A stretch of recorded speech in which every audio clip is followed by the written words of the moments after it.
Welcome to this informational video series about life skills. In these videos, we cover topics every young adult needs to understand in order to succeed after graduating from high school. Topics like money management, housing, college, and career choices, and staying safe and healthy.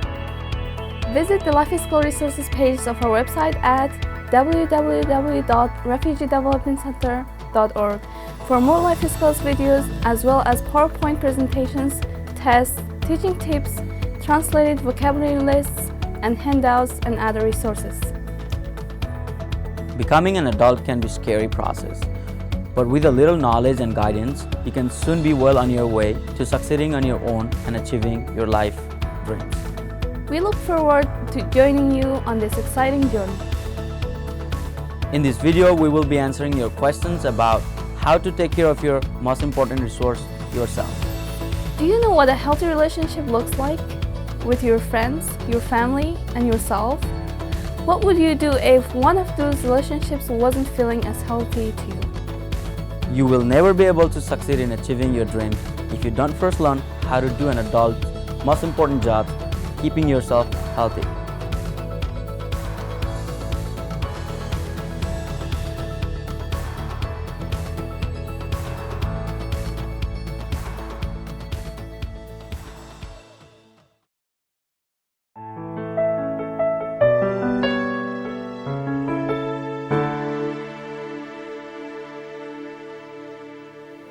In the first chapter of this video, we will be learning about healthy relationships with our friends.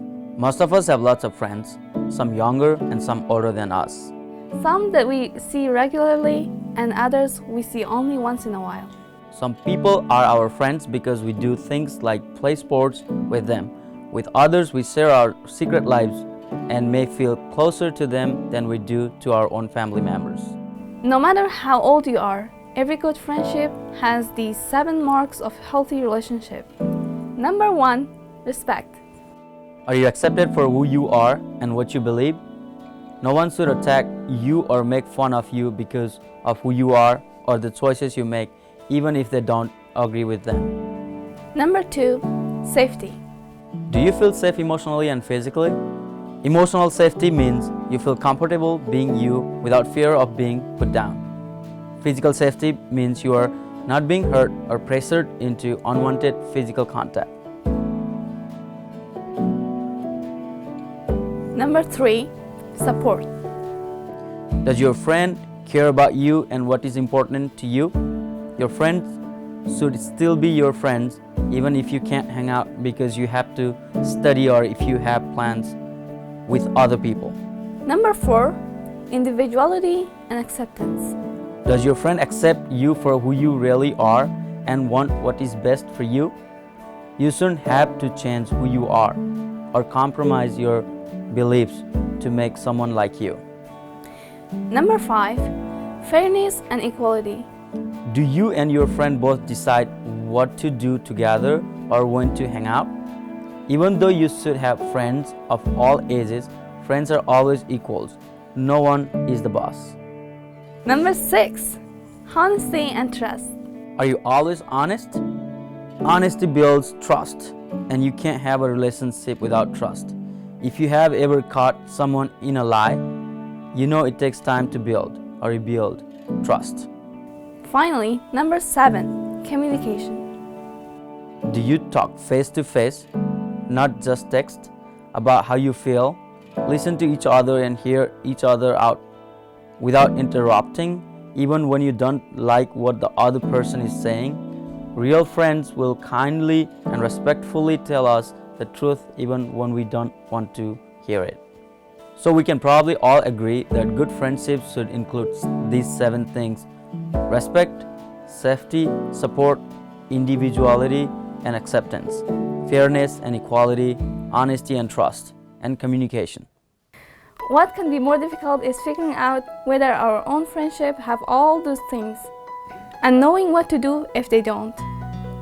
On our Life Skills Resources page at www.refugeedevelopmentcenter.org is a relationship health worksheet to help you identify the health of your friendships. We will go over 8 in more details in the next chapter of this video.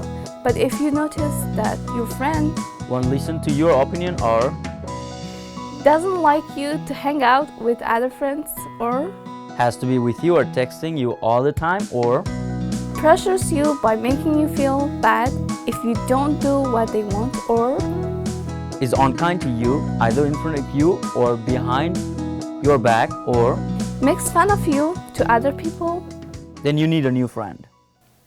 It can feel very sad or scary to realize that some of your friendships might not be healthy for you, or that some people that you thought were friends may no longer be helping you along your own path in life. Talk to an adult you respect, like a teacher, parent, or friend's parent, to help you make a plan for how to be kind and respectful to people who have held an important place in your life while not continuing to compromise your own health and safety. Remember, you are the only one who can take care of you. No one should ever pressure you to do things you don't want to do, like drinking, drugs, or unwanted physical contact. If you find that you have some old friendships that aren't so helpful to you anymore, or lots of friends that you know just a little bit about, no one who really knows you well, the good news is it's never too late to choose our friends. You can't choose your family, but you can always choose your friends. The friends we choose can be like a great fans and teammates who encourage us and help keep us moving toward our dreams.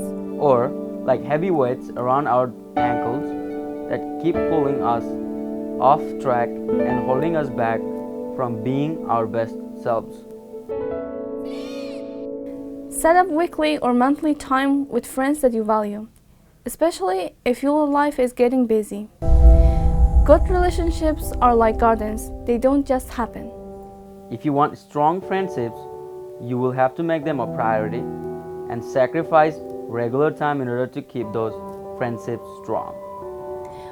We can't choose our family, so that makes it even more important to choose our friends wisely, since they can offer us support that our families aren't able to. In our next chapter about healthy relationships, we will learn about how to handle relationships with our family and what to do when those relationships feel less than helpful.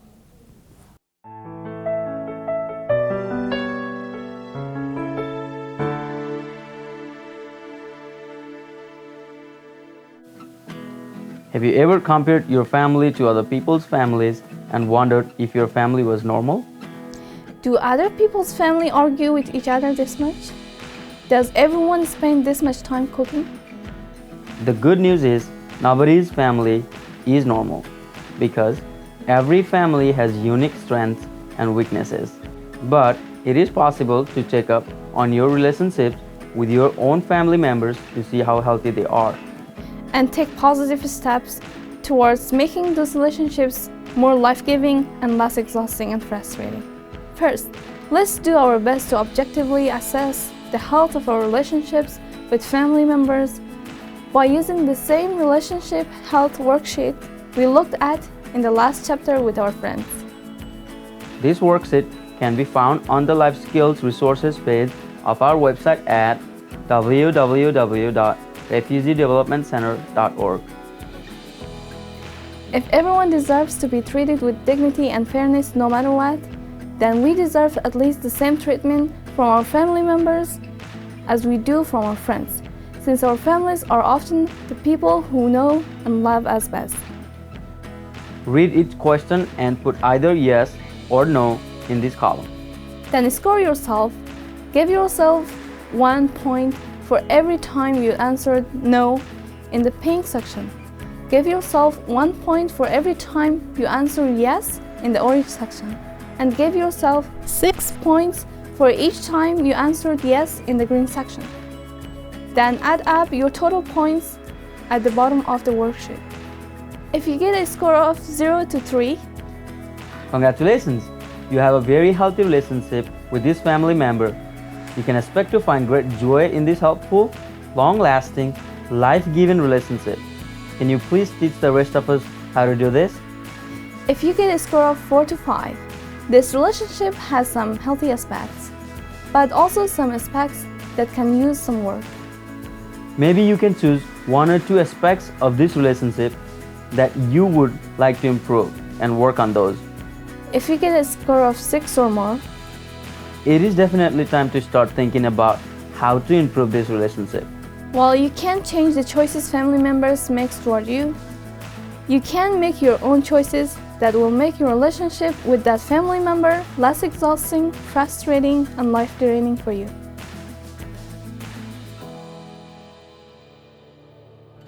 If you or your friend wonder if you are in a life-draining relationship with a family member, it's important to know that you are not the first people to be in this situation.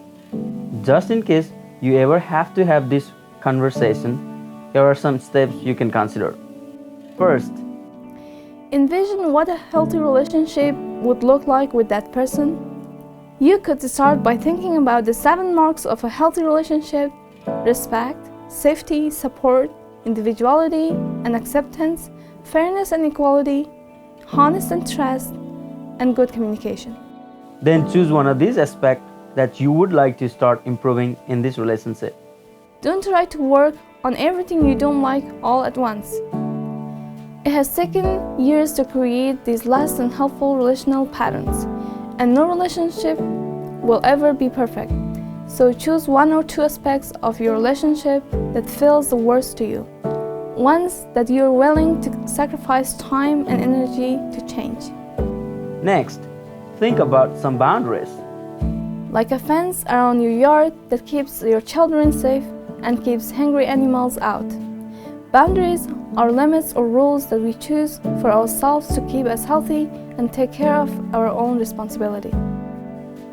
Here are examples of some boundaries. I would be happy to talk with you about this disagreement, but only as long as we are both able to keep our voices calm and we don't interrupt each other. Or, I would love to hang out with you every week, but only on Friday or Saturday nights, because on the other nights this makes me too tired. Or, please don't borrow my car without asking me first. in the United States, we have a saying that good fences make good neighbors. This means that when our boundaries are clear to the people around us, we tend to have better friendships with them. Though, learning to respectfully enforce your boundaries with other people can be scary at first. Especially if you're used to doing things to please the people around you. You will find that most people are happy to respect your wishes. Life is far less exhausting and troublesome when all you have to do is take care of you and your own responsibilities. Not when you are taking responsibility for others' choices and actions, or letting them control you. After you've thought about some new boundaries that you would like to start having in your relationship with your challenging family member, make a plan for how to talk to them about this. If you're worried that you might get nervous or angry while you're talking to them, you could write out what you plan to say beforehand. Do. State the specific behaviors that you want them to change and specific actions you will take if they choose to use those behaviors. This is setting your boundaries. You could say, I won't be able to tolerate yelling at me anymore. If I find that you are yelling at me, I will remind you once, and then if you continue to yell, I will walk away and talk with you again later when we have both calmed down. Don't say, You always yell at me and I'm not going to stand for it anymore. do. Use I feel statements, not you statements, which can sound like you are accusing them. You could say, I feel disrespected when you yell at me. Not. You are so disrespectful. Don't get into a long conversation with your family member, especially if they appear to be defensive, angry, and trying to make you feel bad about your new plan. Just tell them that you love them and you want to have a good relationship with them. And you realize that in order to do that, you have to make some changes and wanted to let them know. Remember, they don't have to understand or accept your plan in order for you to implement it. You are making your plan for your good as well as the good of your relationship with them. And both of those things will improve because of your new choices, with or without them. After you've made your plan about how to tell your family member about your new boundaries, take these steps to put your plan into action. A. Set aside time with your family member when you know both of you won't be hungry or tired, and thank them for talking with you. Thanks so much for taking some time to talk with me, Dad. B. Tell them you are grateful that they are in your life and want to try to make your relationship with them as strong as it can be. I want you to know that I'm so thankful that you are in my life and really value your relationship. You take really good care of me and teach me so much and cook really great food. C. Share in 3 to 5 sentences the behavior you have chosen to talk about and the way it makes you feel. Lately, I have been thinking about how much we argue about what I'm going to do with my life. I know you love me, and so you want to make sure that I make a smart choice. But when you keep pushing me to be a doctor, when I have already told you that I'm not sure if that's what I'm going to do, then it makes me feel like what I say or want doesn't matter to you. And when you start yelling at me about it, then I start feeling like it's dangerous to have my own opinions or like I don't want to do anything with my life. If your family members start to argue with you or get angry, you can always use one of these 2 magic phrases. Magic phrase number 1. I'm sorry you feel that way. I'm sorry you feel that way. Dad, I love you and I don't want to make you sad. Magic phrase number 2. Thanks for letting me know that. Thanks for letting me know that, Dad. Your opinion is very important to me, but what I really want to talk to you about is that even if I'm not sure what I want to do with my life, what I do know that is I love you and I don't want to have conversation like this with you anymore where we are yelling at each other. D. Describe your future actions if they display that behavior. You can explain that this is because you are learning right now about how to be more mature and make adult decisions.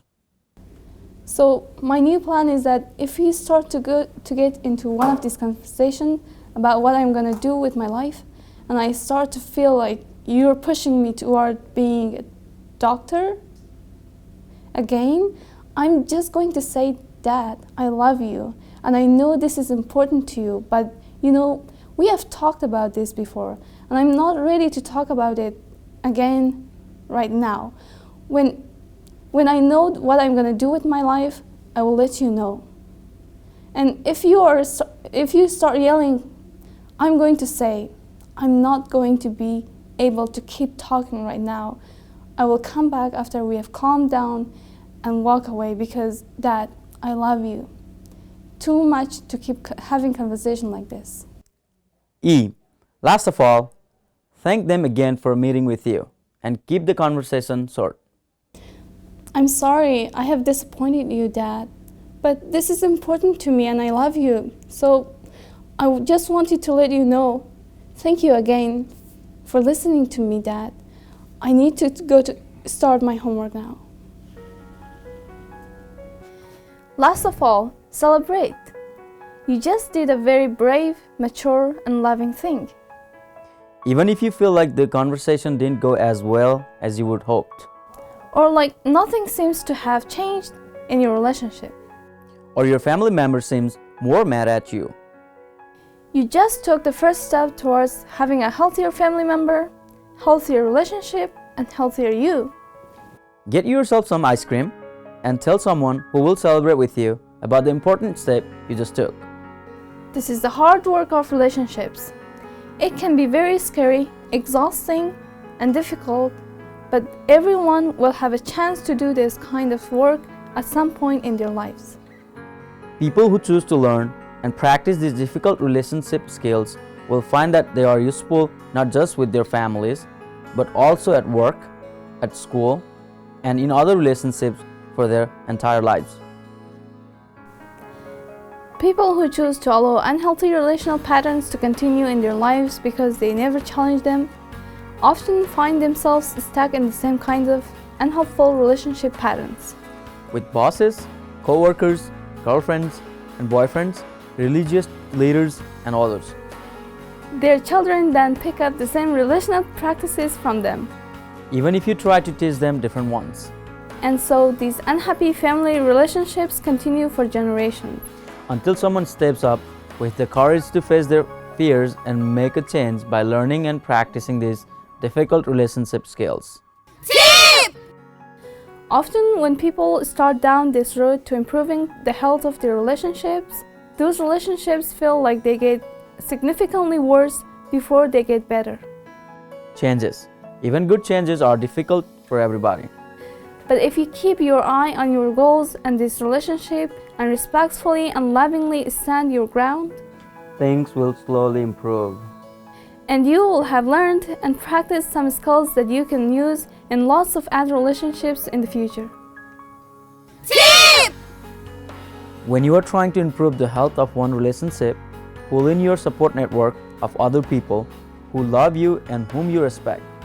Good friends can help provide support, encouragement, perspective, and comfort while your relationship with family members may feel more tense while you are working things out.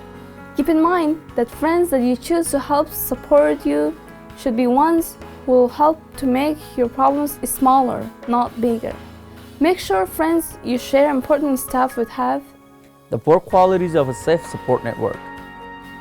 They should be respectful of both you and your family members, not taking sides, always against your family member or always against you, honest with you, not afraid to tell you what they think, even they think you are wrong, confidential, not going to talk with other people about the things you share with them unless those other people are either part of the problem or part of the solution, and mature, not going to make your problem their own.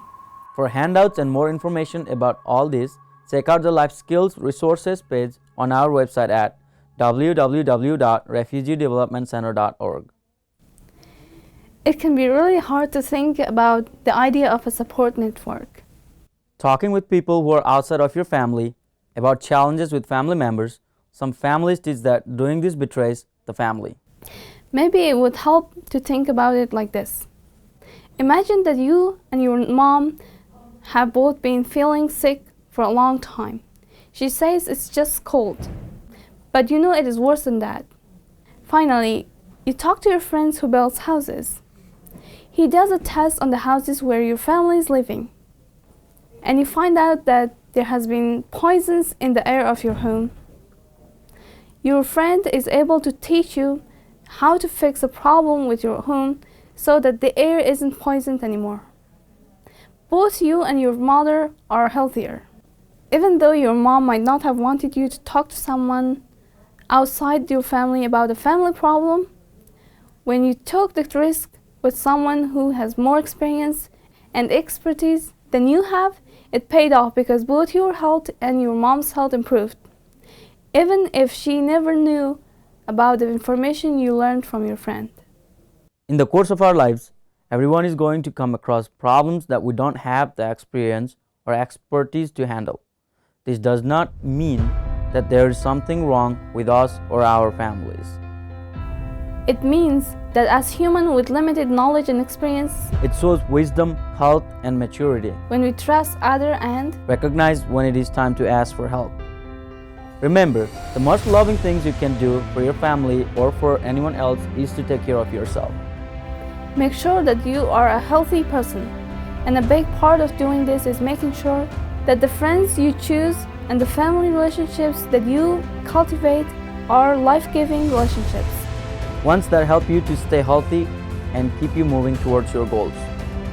In our next chapter, we will learn more about how to do this, making sure that we are taking care of ourselves and staying healthy, so that we can give our best to others, the world, and our own life dreams.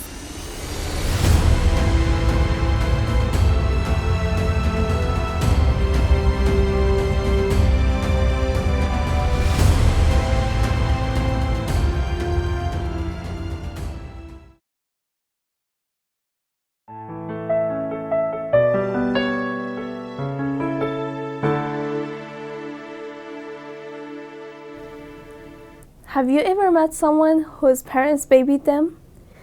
Maybe her mother still picks out her clothes for her every day even though she's 15 years old. Or his father goes to his son's job interviews with him. While it is parents' job to take care of their kids while they're too small to do things for themselves. At some point in kids' life, they get old enough to feed and dress and take care of themselves. In the United States, children are legally recognized as adults at age 18, which means that by that point they are officially responsible for taking care of themselves. While taking care of ourselves is something that it takes a lifetime to learn how to do well, this is the thing that is the difference between a child and an adult. Anyone who hopes to start a family or take care of others or succeed in their own life's goals must start by learning to care for their most valuable resource, themselves. Some people find it very difficult to make caring for themselves a priority. They feel guilty if they take time for themselves, Are afraid to say what they really think. or believe that taking care of their families or friends is more important than anything they themselves might want to do.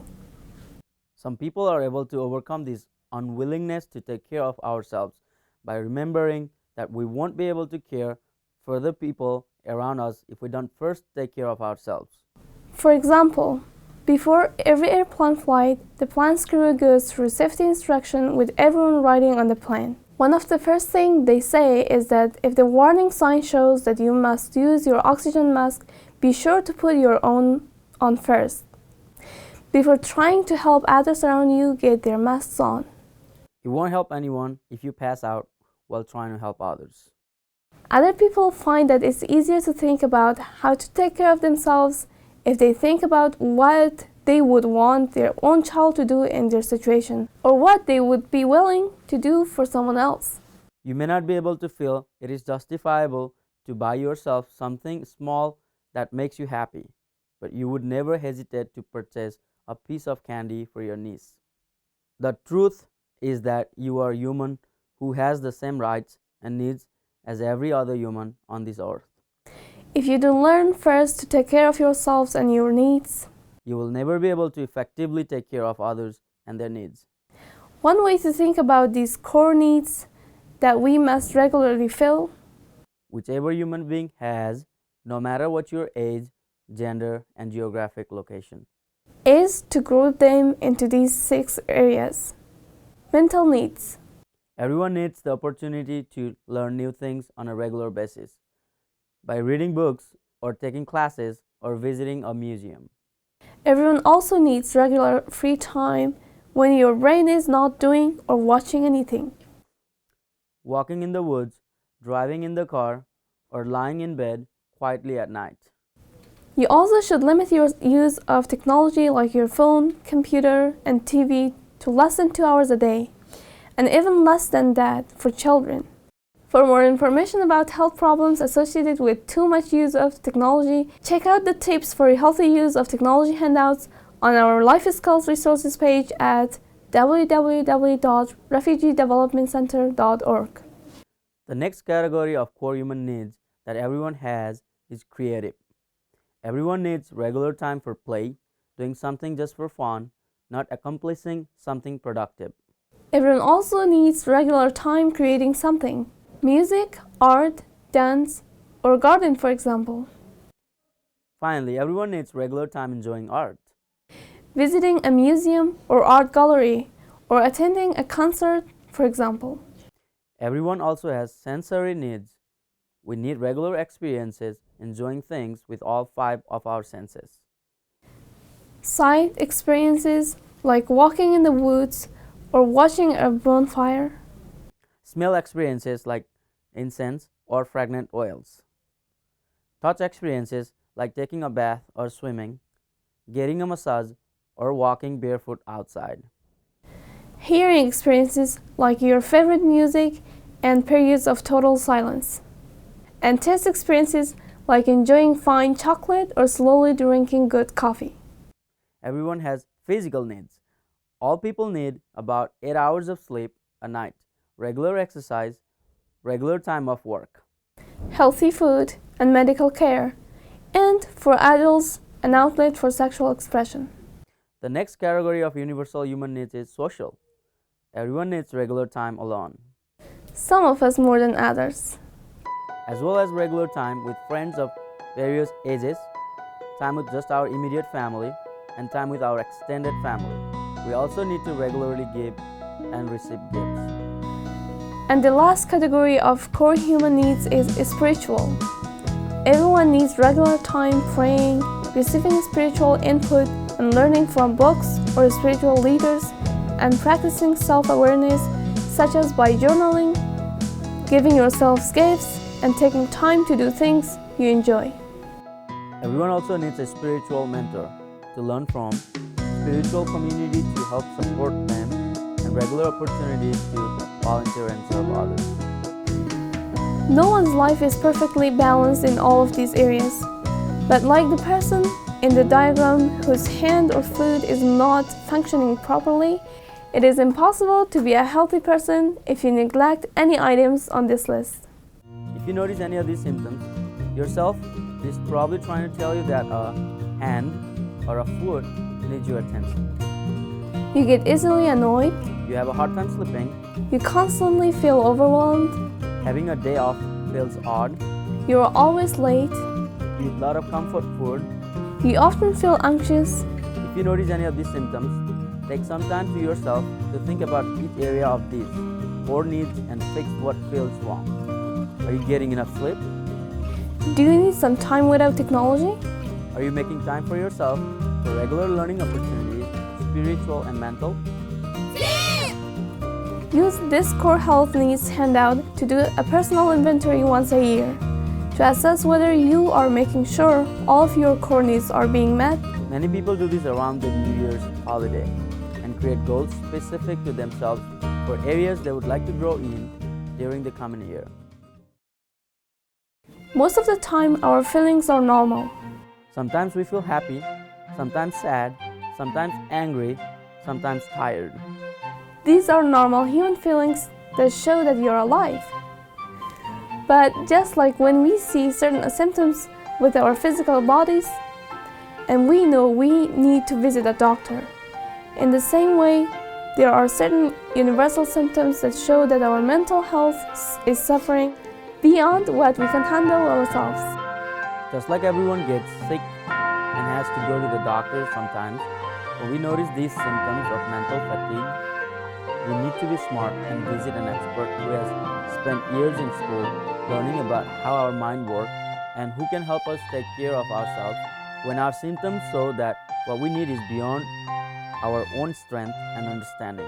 If you notice that you Don't feel like getting out of it for months at a time, are using drugs, alcohol, food, or sex to cope with emotional pain, can't you stop thinking about something sad or traumatic that happened, can't control your thoughts, feelings, or actions, experience panic attack, have recurring thoughts about suicide or self-harm, or just want to learn more about how to care for yourself and live the best life you can, then you should take some steps to find a good therapist or join a support group.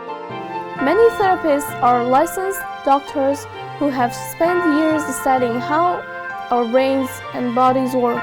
They are experts at helping us find answers to recurring problems in our minds and lives. Many therapists are covered by insurance, so getting a list of the ones covered by your insurance and doing some research online or in person can be a good way to get started finding a therapist who is a good fit for your needs and personality. Support groups are another very successful way many people have found of overcoming personal problems and roadblocks on their path to success.